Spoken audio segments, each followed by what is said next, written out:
c'est Nanihi de Pacific Venturi.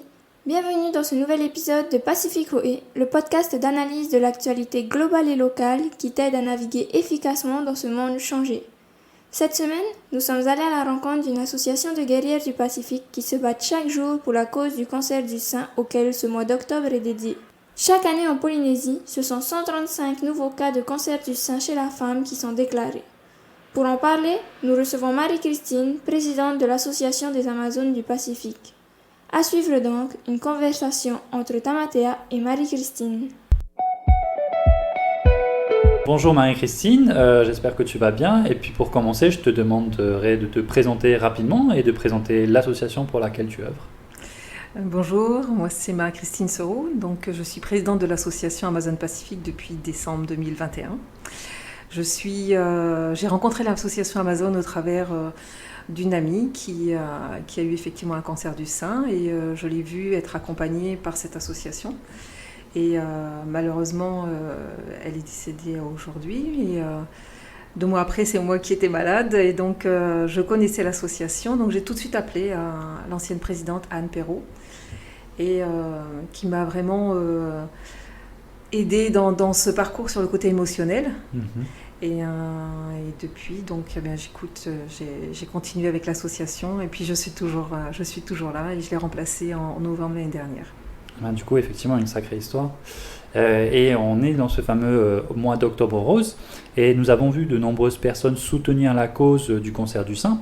Mais en tant que membre des Amazones et en tant que présidente, vous n'attendez pas d'être à octobre pour défendre cette cause et sensibiliser les personnes sur le sujet. Donc, est-ce que tu peux nous expliquer c'est quoi votre démarche, comment est-ce que vous fonctionnez avec les femmes ? Effectivement, donc Amazon Pacifique soutient les femmes dans le cancer, mais dans tous les types de cancers. Donc nous intervenons tout au long de l'année. Octobre Rose, c'est effectivement un mois qui est très médiatique, parce qu'il y a effectivement beaucoup de cancers du sein. Et nous intervenons...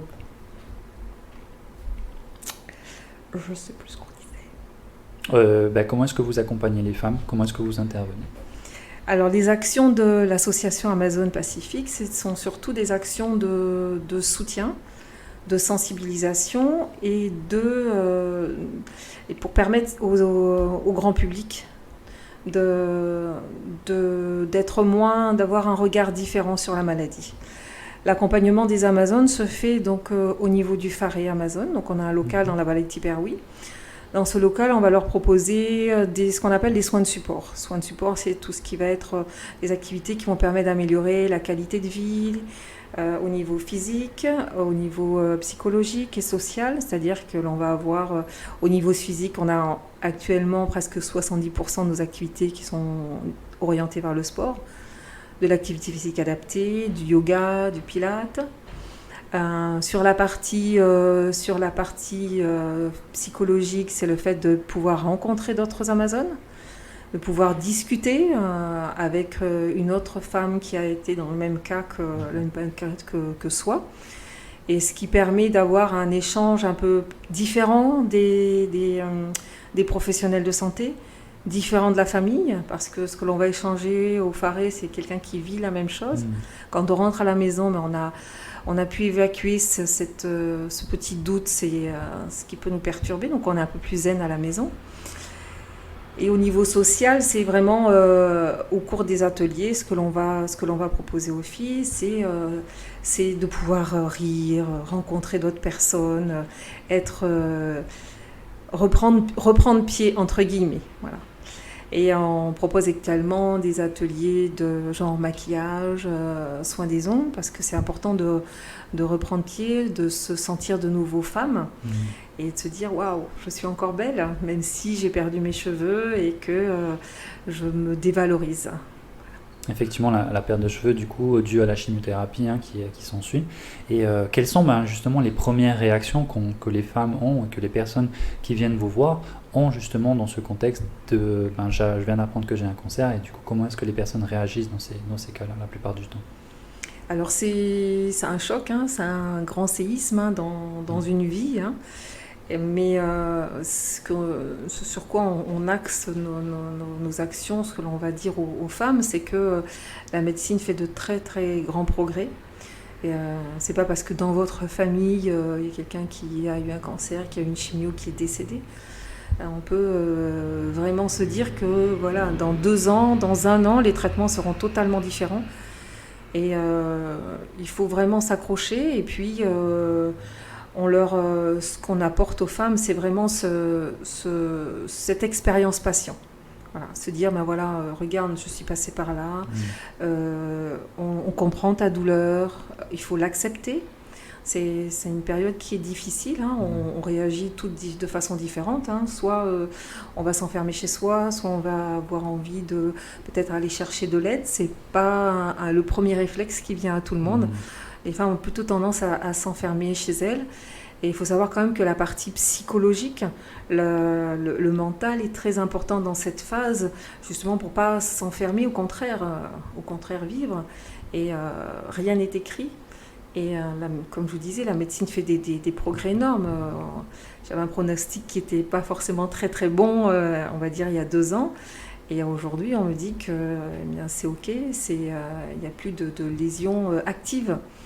Donc, une bonne nouvelle du coup. C'est une super nouvelle. Donc c'est vraiment donner de l'espoir, s'accrocher et puis vivre à fond le moment chaque moment qui passe. Ouais, effectivement, hein, tu parles de ce soutien psychologique qui, j'imagine, doit être assez prépondérant et important pour chaque personne qui traverse des phases comme celle-ci. Et on se pose un peu la question, finalement, est-ce qu'en Polynésie, le sujet du cancer est encore un peu tabou, ou est-ce qu'au contraire, ça devient de plus en plus facile d'en parler, essentiellement avec des personnes comme vous, les Amazones, qui travaillaient, qui œuvraient dans ce sens-là? Alors effectivement, c'est un sujet qui est tabou, on n'en parle pas beaucoup. Mais il faut savoir que c'est pas contagieux. Ce n'est pas parce que l'on a fait quelque chose, hein. Le cancer, c'est quelque chose qui va arriver. On n'a pas forcément de prédisposition. Donc il faut l'accepter, il faut en parler et pas s'enfermer, le vivre comme une honte dans son coin. Et parce que le fait d'en parler, ça permet d'être soutenu par la famille et par l'entourage. Donc, au plus les personnes vont être sensibilisées à la cause, donc elles vont se dire tiens, si quelqu'un dans mon entourage est touché, qu'est-ce que je peux faire pour l'aider, et au contraire lui tendre la main. Et de façon à ce que cette personne ne se sente pas stigmatisée dans sa maladie. J'imagine que le soutien psychologique aussi doit aider à surmonter la maladie, le fait de ne pas s'enfermer et de se sentir seul. Une autre question que j'aurais, c'est parmi les personnes qui sont touchées essentiellement par le cancer du sein, est-ce qu'il y a des tranches d'âge qui sont plus touchées que d'autres que par le cancer du sein? Alors effectivement, c'est plutôt des femmes, on va dire, âgées, c'est un petit peu ce que l'on pense, hein. Le dépistage est à partir de 50 ans jusqu'à 74 ans. Mais il faut savoir que les jeunes femmes sont également touchées et on a des très jeunes femmes à l'association. Donc c'est important en ce mois d'octobre de sensibiliser toutes les femmes, surtout celles qui sont dans la tranche avant 50 ans, à ce qu'on appelle l'autopalpation. C'est-à-dire connaître son corps, pouvoir tout de suite,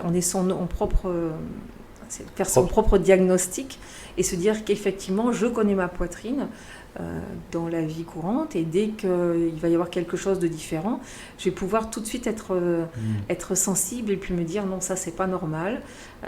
Aller voir un professionnel de santé. C'est pas parce qu'on a senti quelque chose, une boule, que c'est une tumeur cancéreuse, mais c'est important de lever le doute.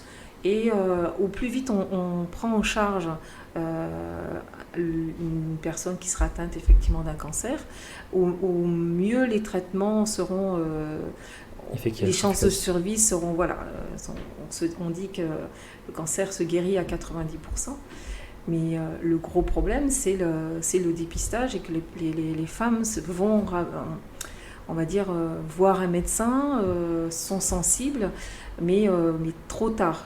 trop tard, tardivement, ce qui fait que les traitements sont plus lourds et c'est un réel problème.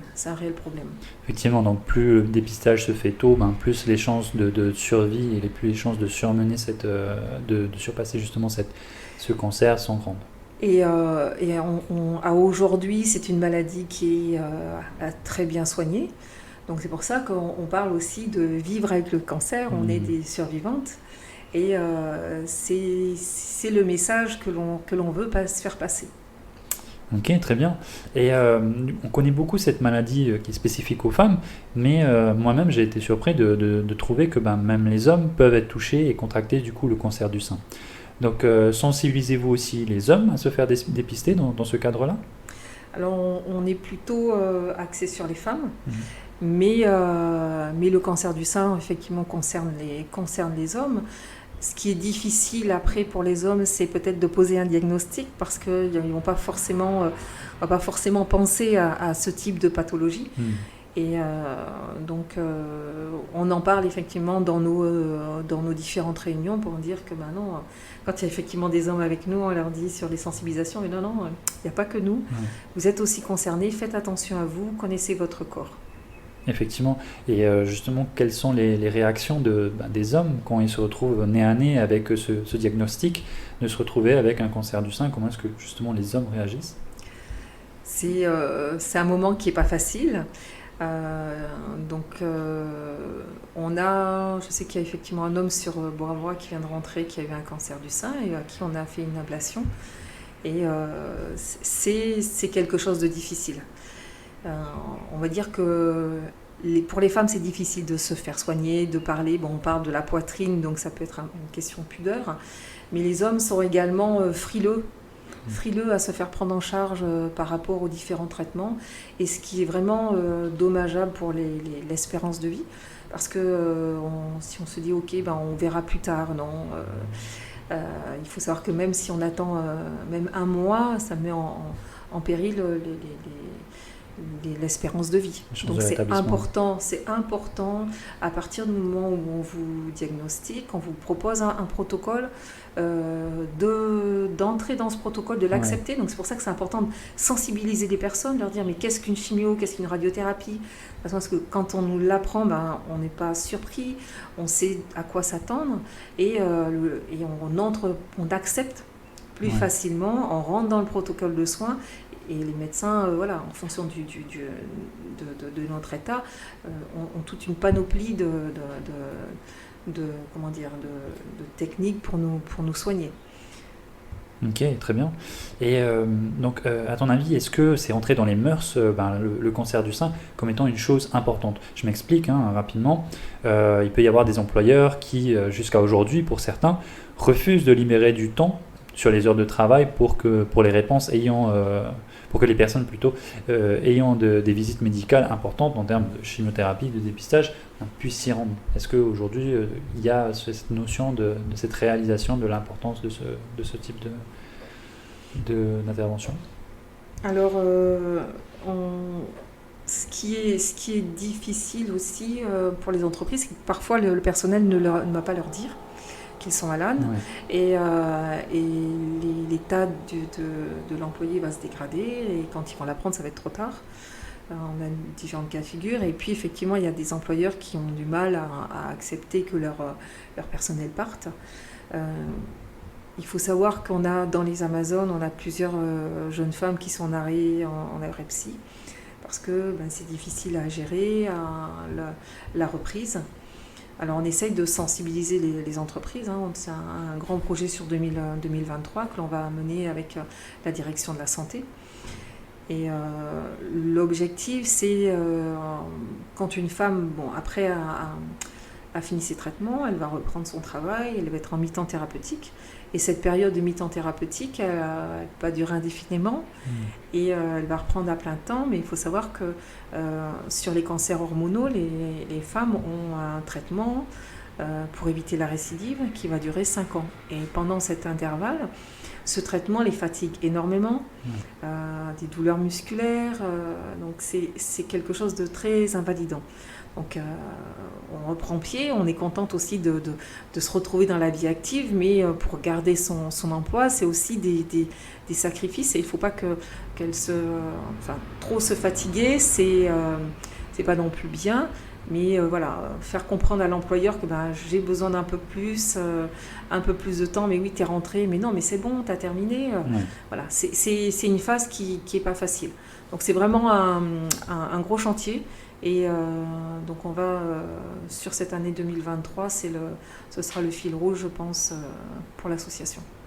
Effectivement, c'est ce que tu mentionnais, on est vraiment dans le cadre de survivantes qui ont vraiment vécu quelque chose, hommes et femmes, qui ont vécu une expérience extrêmement traumatique, et du coup de se retrouver dans cette période-là où il faut un peu de temps, aussi bien pour le corps, mais du coup tu t'en parlais psychologiquement, pour reprendre un peu pied et du coup retrouver un peu cette stabilité, même si elle n'est pas la même que précédemment. Tu nous as parlé un peu de tes projets du coup de 2023, donc est-ce que tu peux un peu plus élaborer sur 2023, quelles sont les envies, les désirs pour l'association d'avancer sur les différents projets, quelles sont les envies? Alors, donc sur 2023, effectivement, on va certainement travailler avec une association, je pense que c'est Cancer at Work.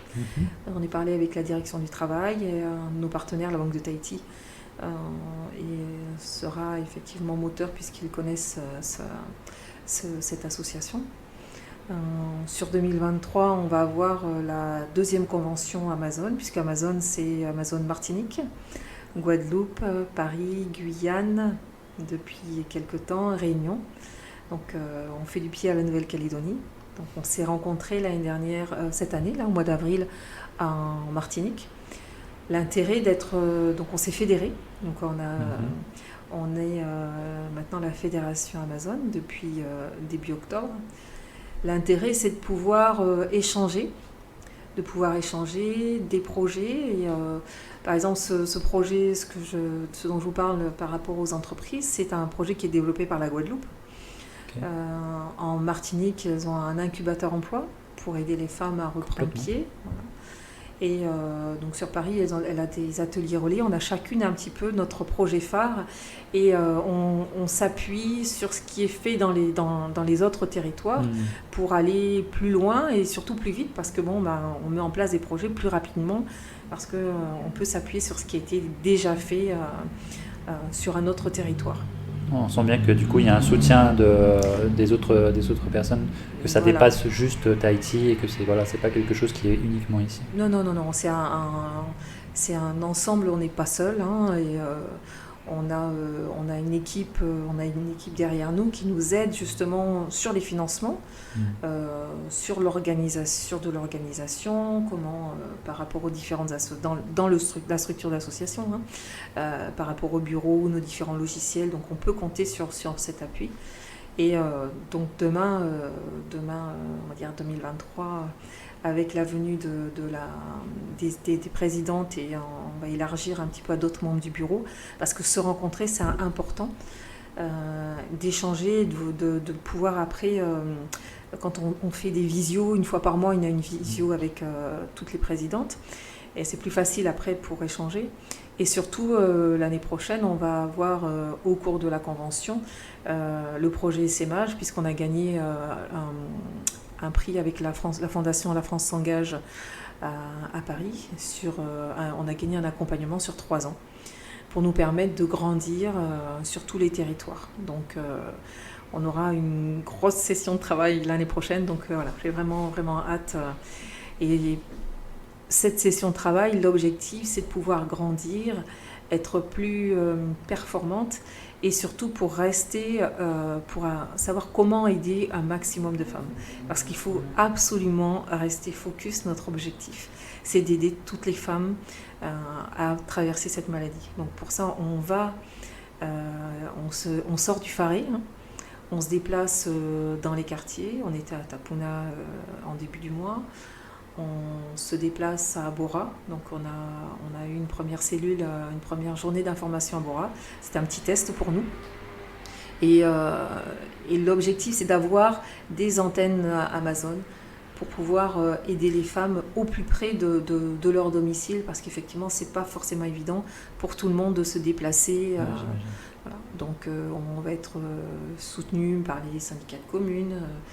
On n'est pas seul, les associations locales, par exemple Abora, nous aident énormément. Donc, c'est effectivement aussi un deuxième fil rouge pour 2023. Du coup, ça fait énormément de projets pour 2023, des beaux projets. Du coup, je te remercie Marie-Christine. Tu as un dernier mot à donner à nos auditeurs? Je te laisse la parole. Eh bien, ce qui est super important, c'est connaissez votre corps, prenez soin de vous, et puis aimez la vie. Je te remercie Marie-Christine. On peut donc le voir, la sensibilisation au cancer du sein prend de plus en plus d'ampleur en Polynésie, malgré les tabous qui sont encore bien présents. Et l'association des Amazones a su tisser des liens au-delà de Tahiti, ce qui leur a permis aujourd'hui de mettre en place des projets ambitieux. N'hésite pas à partager cet épisode avec ton entourage et à le noter ou le commenter sur ta plateforme de podcast préférée. Si tu veux en savoir plus sur la situation du cancer du sein au Whenua, n'hésite pas à aller voir la newsletter Tehoe sur ce thème. Tu peux la retrouver sur notre site internet pacificventuri.com et tu peux également t'y inscrire pour ne jamais manquer un numéro. À la semaine prochaine pour un nouvel épisode, un nouveau thème. Prends bien soin de toi, Nana!